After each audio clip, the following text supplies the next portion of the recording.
All right, so this is going to be a nice segue because it's going to be also another case of a patient with a recurrent and distant metastatic thyroid cancer and looking at the indications of radioactive iodine and the outcomes from radioactive iodine therapy. So I do not have any relevant conflict of interest. So this is a 63-year-old man. He was incidentally found to have a thyroid nodule, which you see on CT, and subsequently a neck ultrasound was obtained. The nodule is over here. A biopsy was then obtained, and this was positive for papillary thyroid carcinoma Bethesda 6. The patient was then treated with total thyroidectomy, and on pathology, this came back to be a 2.7 centimeter tall cell variant of papillary thyroid carcinoma, but otherwise did not have any other aggressive features. Specifically, there were no extrathyroidal extension, no vascular invasion, no lymph node involvement. And subsequently to that, he was treated with 75 millicuries of radioactive iodine for adjuvant therapy, and his post-therapy scan showed only some uptake in the thyroid bed area, but otherwise there was no other uptake. His post-op thyroglobulin level was about 0.3, and his thyroglobulin level over the next 3 years has slowly gone up, no more than 1 after 4 years. So then we obtained a neck ultrasound at that time, and this showed a small nodule in a strap muscle over here, and also showed on the CT he had multiple lung nodules that you can see. One of them is over there, another one here, another one on top over here. This nodule in the left lower lobe is about 1.5 centimeters and was PET positive. This nodule is about 1 centimeter in size and was not PET positive. Because of the lung nodules being PET positive, we decided to go ahead and biopsy this just to make sure that we are not missing another type of cancer. And the biopsy came back to be positive for poorly differentiated thyroid carcinoma, both in the lung as well as in the strap muscle. We sent the tissues for molecular testing, and this came back to be positive for a BRAF V600E mutation. This is not surprising, knowing that his primary tumor was actually a tall cell variant histology, where 90% of these cases are actually BRAF positive. So the question is, would this patient benefit from radioactive iodine therapy?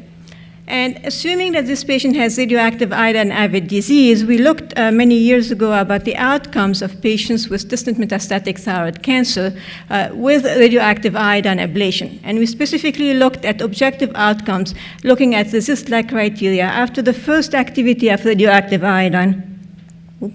After the first activity of radioactive iodine, and then again at the end of the follow-up period. The follow-up period was about 3.6 years. And what you can actually easily see in this slide is that the majority of the patients after the first dose of radioactive iodine had either stable disease or maybe a partial response. And about 30% of these patients continued to have progressive disease. This is after one activity of radioactive iodine. If you continue to give them radioactive iodine, and these people received at least 2 or 3 more activities of radioactive iodine, instead of converting people from progressive disease into stable disease or partial response, what happened is completely the opposite. People continued to progress despite giving them more radioactive iodine, and now 50% of the patients at the end of 3.5-year follow-up had progressive disease. So even in those patients who we deem to have radioactive iodine-avid or possibly responsive thyroid cancer, they do not really respond very well to repeat doses of radioactive iodine. Now, for this patient, we decided first to obtain a radioactive iodine scan to prove if his disease is radioactive iodine-avid or not. He did have some macronodular lung nodules, so we should have expected to see some uptake if he had radioactive iodine-avid disease. And again, we did not see any uptake at all. His post-therapy scan was completely negative, no uptake in the lungs and no uptake in the strap muscle. And I actually had looked into outcomes of patients who have a negative diagnostic whole body scan and a positive post-treatment scan regarding the outcomes after radioactive iodine. And we had about 27 patients who have differentiated thyroid carcinoma, also had distant metastasis, and also the follow-up here was exactly the same, about 3.5 years. And after the first activity of radioactive iodine, we did not cure anyone. Half of the patients had stable disease, and the other half of the patients continued to have structurally progressive disease as measured on cross-sectional imaging. If you pounded them with even more radioactive iodine and gave them 5 or 8 more activities of radioactive iodine well beyond a curie of radioactive iodine as a cumulative dose, The outcome did not change. You did not change anyone from progressive disease to stable disease or partial response. Those who had progressive disease continued to have progressive disease, and those who had stable disease continued to have stable disease. And therefore, we actually questioned whether this radioactive iodine was doing anything for those patients. And for us, patients who actually present with metastatic thyroid cancer and is setting up a negative diagnostic whole body scan, even if the post-therapy scan is positive, these patients are actually, for us, are called to have radioactive iodine non-responsive thyroid cancer, and we do not usually give them radioactive iodine. So then, what's going to happen to our patient? We're not going to give him radioactive iodine. What do we expect over the next few years to happen? And we actually looked at about patients with lung metastasis, 199 patients with thyroid cancer-related, differentiated thyroid cancer-related lung metastasis. And we looked at the time to progression from the time of a distant metastasis diagnosis. On average, the progression-free survival is about 3 years, 3.5 years, and the overall survival was about 11 years. And what's actually very nice about this slide is that you can see that the progression-free survival curve follows very nicely the overall survival curve, which actually makes a lot of sense. The tumor is going to progress before the patient is going to die from or succumb to the disease. And this actually is a very nice slide to show because this actually shows us that in our randomized clinical trials that we use for molecular targeted therapy, we always use progression-free survival as our marker for response for therapy, and as actually is a good marker to use as a surrogate marker for overall survival, since these two slides, since these two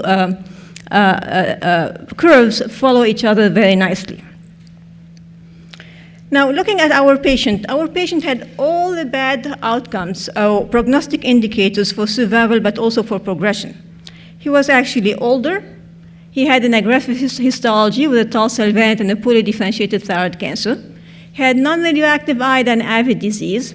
He had some FTG avidity in his cancer. His lung metastases were more than 1 centimeter in size. And he also had the BRAF V600E mutation. So he's more likely than not to progress, and more likely than not to succumb from his thyroid cancer. So the question is what to do now. He's completely asymptomatic. He does have some lung nodules, and do we just watch him? Do we give him radioactive iodine even though we know it's not going to work? Do we move towards molecular targeted therapy? And so what we did at this time is that this was about 2014, and this is the time where we actually had radioactive iodine re-differentiation trials that were actually starting to happen. Remember, this mutation is actually BRAF V600E mutation that he had. So radioactive iodine re-differentiation trials, as you all know, these are some trials that actually aim to try to switch the flip on the tumor to make the tumors more radioactive iodine avid. And the basis of that is that in thyroid cancer formation, we have an activation of a MAP kinase pathway, which is actually shown to you over here. As this MAP kinase pathway is activated, what happens is that you have a decrease in expression of a sodium iodide symporter, which decreases the incorporation of radioactive iodine in the tumor. That leads to a decrease in actually formation of and production of thyroglobulin and decreased expression of a TSH receptor. But if you block that pathway, what happens is that you have an increased incorporation of radioactive iodine again into the tumors, making them more radioactive iodine avid, and therefore you can actually make them respond to radioactive iodine. And therefore the basis of actually this trials is that the patient starts by being enrolled into the trial, they receive thyrogen, and then we do a lesional dosimetry scan at baseline to be able to measure the amount of radioactivity uptake in their tumor at baseline before we give them the MEK inhibitor or the MAP kinase inhibitor. Then they are treated with a MAP kinase inhibitor for a period of 4 weeks. Then we repeat the lesional dosimetry scan. And if at that time they have increased incorporation of radioactive iodine in their tumors, then we quantify the amount of radioactive iodine that's actually incorporated in tumors. And if we have enough radioactive iodine that is incorporated, we treat them then with radioactive iodine and we assess the response about 12 months after the radioactive iodine is given. And this is an example of the lesional dosimetry of these patients. This is at baseline, the patient with BRAF mutation. This patient had lung metastasis. At baseline, we did not see anything on the lesional dosimetry scan. And after 4 weeks of sulimetinib, this patient had multiple uptake, avid uptake in the lungs on the lesional dosimetry and also in the neck. This is not our specific case, but this is another case on that trial. And the results of the trials is shown here in this slide. And what you can see is out of 20 patients that were treated, 12 of them has increased incorporation of radioactive iodine, but only 8 of them had enough radioactive iodine incorporated that they were treated with radioactive iodine. And of those 8, we have 6 of them who had actually partial response to radioactive iodine with a shrinkage of the tumor and significant decrease in thyroglobulin levels.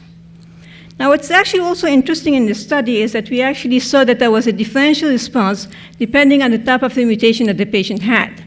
So if the patient had the BRAF mutation, they had at least 5 patients into the trial, only 1 patient was able to be treated with radioactive iodine and had a partial response. On the other hand, if you took the RAS mutation, the NRAS mutation, all of them were able to be treated with radioactive iodine, and the majority of them had a good response to radioactive iodine. And this actually made sense because we were using a MEK inhibitor for that trial, and the MEK inhibitor is going to work more with the RAS mutation than a BRAF inhibitor.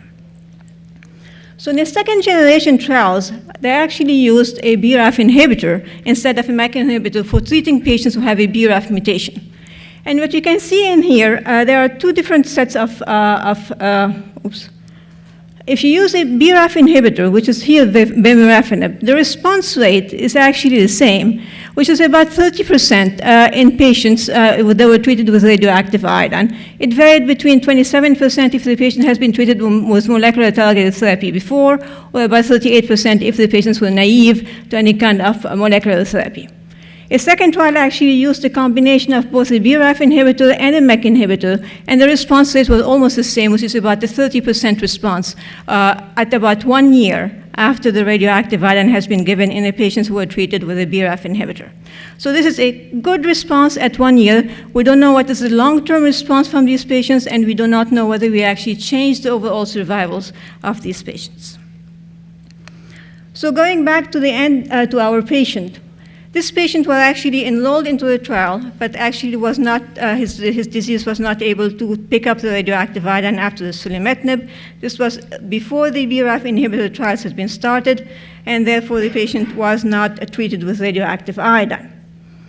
And about 6 months later, which is about 4.5 years after his diagnosis, his nodule continued to grow as we had expected. The nodule was about 1.5 centimeters, now it's about 1.8 centimeters. And about 6 months later, the nodule became about 2.5 centimeters, again, bigger than it was before. And he also had some smaller other nodules that you can see on this slide and also on other slides. So the question is what to do now at this point. This patient was then treated with molecular targeted therapy. He was actually enrolled in a trial of dabrafenib and lapatinib, which is a combination of a BRAF inhibitor as well as a HER2 inhibitor, which has a response rate of about 69%, and he continues to do very well 3 years later at this point. Thank you.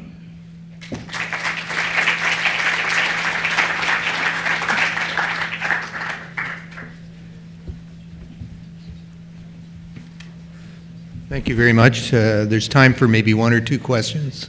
Yes, sir.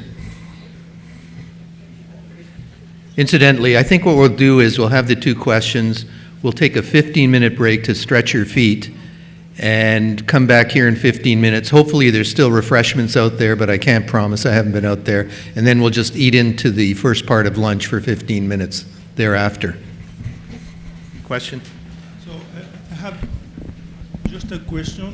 What was the absorbed dose target for these lesions? Because you are doing dosimetry, but you didn't give any absorbed dose for the lesions. So for the patients to be treated with radioactive iodine, we needed to have at least 2,000 rads in the lesions to be able, at least, to be able to consider that if we give a radioactive iodine dose, it's going to have a clinical effect. And the baseline was how much after treatment? How much you increase the absorbed dose? So I don't think that I'm not sure about the details of this, but if the patient had at least an increase, if we gave them a dose of radioactive iodine, and the absorbed dose to the tumor would be more than 2,000 rads, depending on an activity of radioactive iodine that is not exceeding the maximum safe dose to give them, then this is when the patients would be treated.